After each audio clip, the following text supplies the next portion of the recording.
Good evening, everyone. Well, at time recording, it's a sort of bright November day, um, really mild, yeah, bright and sunny. But by the time you see this, hopefully it will be evening, so it'll make more sense. So, with us just having the spooky season, has inspired me to do have a look at some older horror gothic thriller stories. I have a couple lying around in my shelves, and just do a bit of reading of them for some content, and just was like to go and read over some of my old favourite stories again. So this one is going to be The Strange Case of Dr. Jekyll and Mr. Hyde by Robert Louis Stevenson, of course, a classic story, been retold many times in various forms. The original story still stands up really well, I feel. It's a story that can be told today. Anyway, the original kind of battle of the good and evil in oneself kind of thing. And yeah, it's a story I've always really enjoyed, and thought I'd have a little read of it. So I was going to be reading a bit from the first chapter, just for context.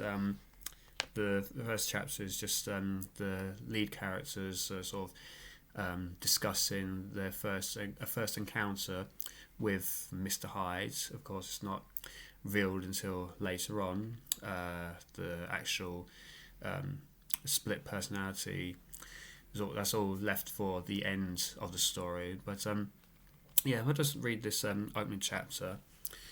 So, here it goes. Story of the Door. Mr. Utterson the lawyer was a man of a rugged countenance that was never lighted by a smile. Cold, scanty, and embarrassed in discourse, backward in sentiment, lean, long, dusty, dreary, and yet somehow lovable. At friendly meetings, and when the wine was to his taste, something eminently human beaconed from his eye, something indeed which never found its way into his talk, but which spoke not only in these silent symbols of the after-dinner feast, but more often and loudly in the acts of his life. He was austere with himself, drank gin when he was alone, to mortify a taste for vintages, and although he enjoyed the theatre, he had not crossed the doors of one for 20 years. But he had an approved tolerance for others, sometimes wondering almost with envy at the high-pressure spirits involved in their misdeeds, and in any extremity inclined to help rather than to reprove. I inclined to Cain's heresy, he used to say quaintly. I let my brother go to the devil in his own way.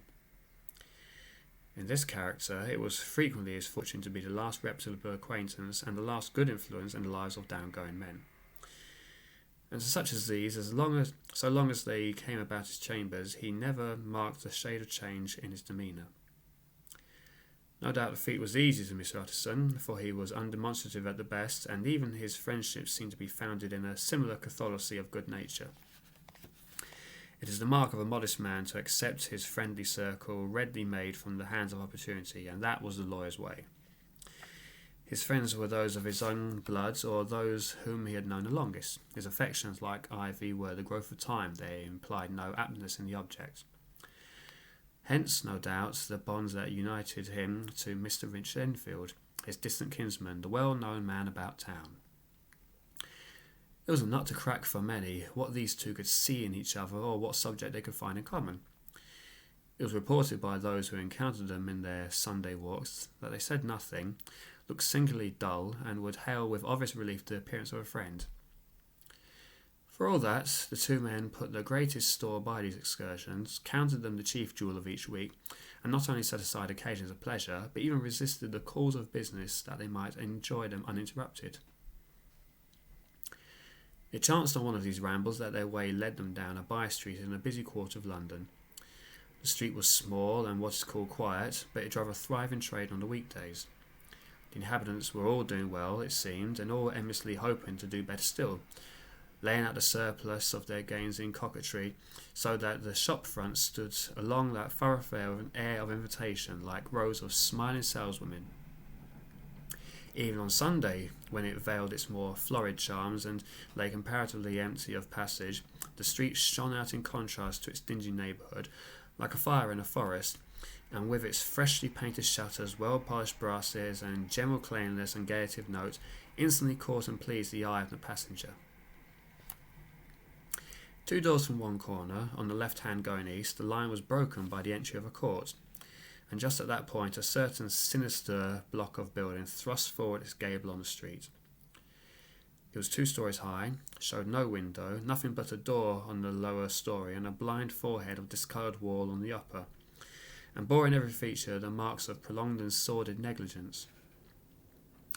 The door, which was equipped with neither bell nor knocker, was blistered and stained. Tramps slouched into the recess and struck matches on the panels.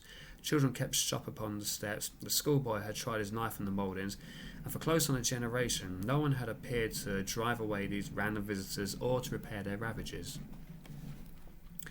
Mr. Enfield and the lawyer were on the other side of the by-street, but when they came abreast of the entry, the former lifted up his cane and pointed. "Did you ever remark that door?" he asked. And when his companion had replied in the affirmative, "It is connected in my mind," added he, with a very odd story. "Indeed," said Mr. Utterson, with a slight change of voice. "And what was that?" "Well, it was this way," returned Mr. Enfield. "I was coming home from some place at the end of the world, about 3 o'clock of a black winter morning, and my way lay through a part of town where there was literally nothing to be seen but lamps. Street after street, and all the folks asleep. Street after street, all lighted up as if for a procession, and all as empty as a church. Till at last I got into that state of mind where a man listens and listens and begins to long for the sight of a policeman. All at once I saw 2 figures, one a little man who was stumping along eastward at a good walk, and the other a girl of maybe 8 or 10 who was running as hard as she was able down a cross street. Well, sir, the 2 ran into another, naturally enough, at the corner, and then came the horrible part of the thing. For the man trampled calmly over the child's body and left her screaming on the ground. It sounds nothing to hear, but it was hellish to see. It wasn't like a man, it was like some damned juggernaut. I gave a view halloo, took to my heels, collared my gentleman, and brought him back to where there was already quite a group about the screaming child. He was perfectly cool and made no resistance, but gave me one look so ugly that it brought about the sweat on me like running. The people who had turned out were the girl's own family, and pretty soon a doctor, for whom she had been sent, put in his appearance. Well, the child was not much the worse, more frightened according to the sawbones, and there you might have supposed would be an end to it. But there was one curious circumstance. I had taken a loathing to my gentleman at first sight. So had the child's family, which was only natural, but the doctor's case was what struck me. He was the usual cut-and-dry apothecary of no particular age and colour, of a strong Edinburgh accent and about as emotion as a bagpipe. Well, sir, he was like the rest of us. Every time he looked at my prisoner, I saw that Sawbones turn sick and white with the desire to kill him. I knew what was in his mind, just as he knew what was in mine, and killing being out of the question, we did the next best. We told the man we could and would make such a scandal out of this as should make his name stink from one end of London to the other. If he had any friends of any credit, we undertook that he should lose them. And all the while, as we were pitching it in red hot, we were keeping the women off him as best as we could, for they were as wild as harpies. I never saw a circus such hateful faces, and there was the man in the middle with a kind of black sneering coolness. Frightened too, I could see that, but carrying off, sir, really like Satan. If you choose to make capital out of this accident, said he, I am naturally helpless. No gentleman but wishes to avoid a scene, said he. Name your figure. Well, we screwed him up to £100 for the child's family. We would have liked to stick out. He would have clearly liked to stick out, but there was something about the lot of us that meant mischief, so at last he struck. The next thing was to get the money, and where do you think he carried us but to that place with the door? Whipped out a key, went and presently came back with a matter of £10 in gold and a cheque for the balance and Coots. drawn payable to the bearer, and signed with a name that I can't mention, though it's one of my points of the story, but it was a name at least very well known and often printed. The figure was stiff, but the signature was good for more than that if it was only genuine. I took the liberty of pointing out to my gentleman that the whole business looked apocryphal, and that a man does not in real life walk into a cellar door at 4 a.m. and come out of it with another man's cheque for close upon £100. But he was quite easy and sneering. "Set your mind at rest," says he. "I will stay with you till the bank's open and cash the cheque myself." So we all set off, the doctor and the child's father and our friend and myself, and passed the rest of the night in my chambers. The next day, when we had breakfasted, went in a body to the bank. I gave in the cheque myself and said I had every reason to believe it was a forgery. Not a bit of it. The cheque was genuine. "Tut, tut," said Mr. Utterson. "I see you feel as I do," said Mr. Enfield. "Yes, it's a bad story. For my man was a fellow that nobody could have to do with, a really damnable man, and the person that drew the cheque is the very pink of the proprieties, celebrated too, and, what makes it worse, one of your fellows who do what they call good. Blackmail, I suppose, an honest man paying for the notes for some capers of his youth. Blackmail House is why I call that place with a door in consequence. But even that, you know, is far from explaining all," he added, and with the words fell into a vein of musing. From this he was recalled by Mr. Utterson, asking rather suddenly, "And you don't know if the drawer of the cheque lives there?" "A likely place, isn't it?" returned Mr. Enfield. "But I have to have noticed his address. He lives in some square or other." "And you never asked about the place with the door?" said Mr. Utterson. "No, sir, I had a delicacy," was the reply. "I feel very strongly about putting questions. It partakes too much of the style of the Day of Judgment.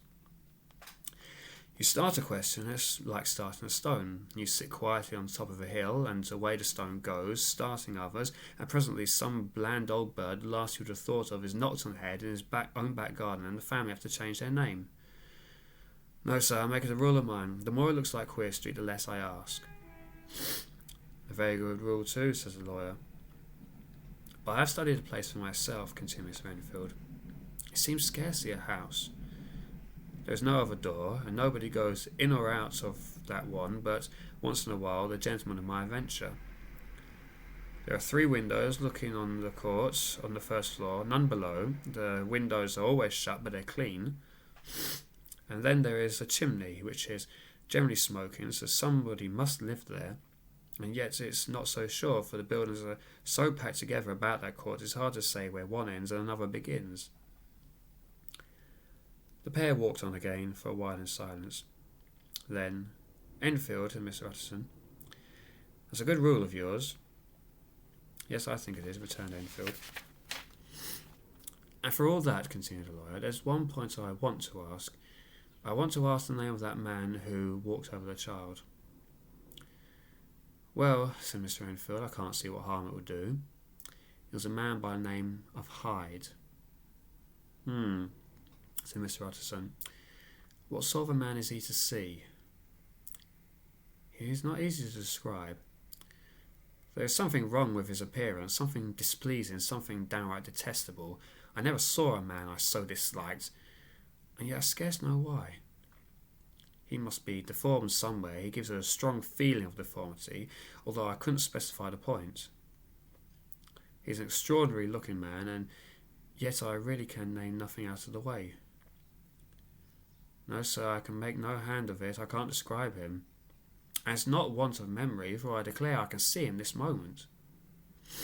Mr. Utterson again walked some way in silence, and obviously under a weight of consideration. "You are sure he used the key?" he inquired at last.